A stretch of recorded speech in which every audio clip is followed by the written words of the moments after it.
Kia ora, I'm David Chaston with 90 at 9, brought to you by interest.co.nz. This week, get everything you need to know in 90 seconds at 9 o'clock with news of growth downgrades amid bond yields that continue to march higher.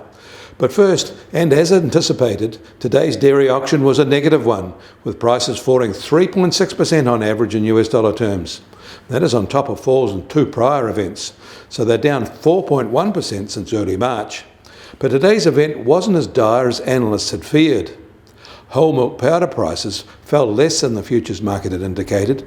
Skim milk powder fell marginally more. But more importantly, the currency has come to the rescue, falling 3.2% since the last auction. So in New Zealand dollar terms, today's overall result was a decline of only 0.2% in local currency. Given the currency effect, today's results are unlikely on their own to alter any farm gate payout forecasts. But they will certainly now push downgrade thoughts to front of mind if the trend continues. Fortunately, the current season is in the bag. Any softness will be about the upcoming season. In the US, the data released overnight continued its strong run. American housing starts came in above estimates for March and above the prior month, which was revised up. The same is true for residential building permits. Both are at historically high levels. And American retail sales for the last week were also strong, improving 15.2% higher than the same week a year ago, so the strength is much more than just inflation. And Canada's housing starts also came in high, but although it was not quite as high as expected, the miss was minor.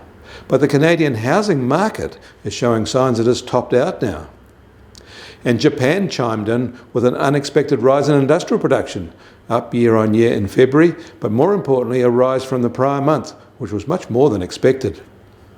The IMF has released its lower global growth forecasts, and both the US and China have had chunky lower revisions.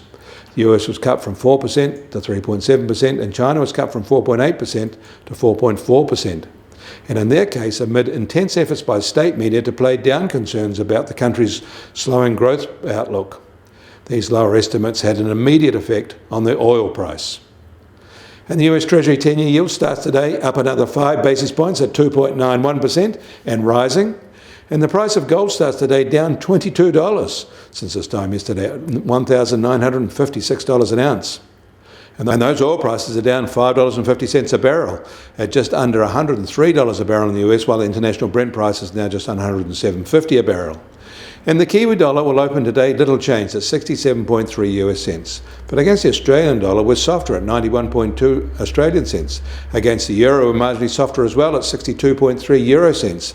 That all means our trade weight index starts today at 73.6 and a little firmer, mainly on the fall of the Japanese yen.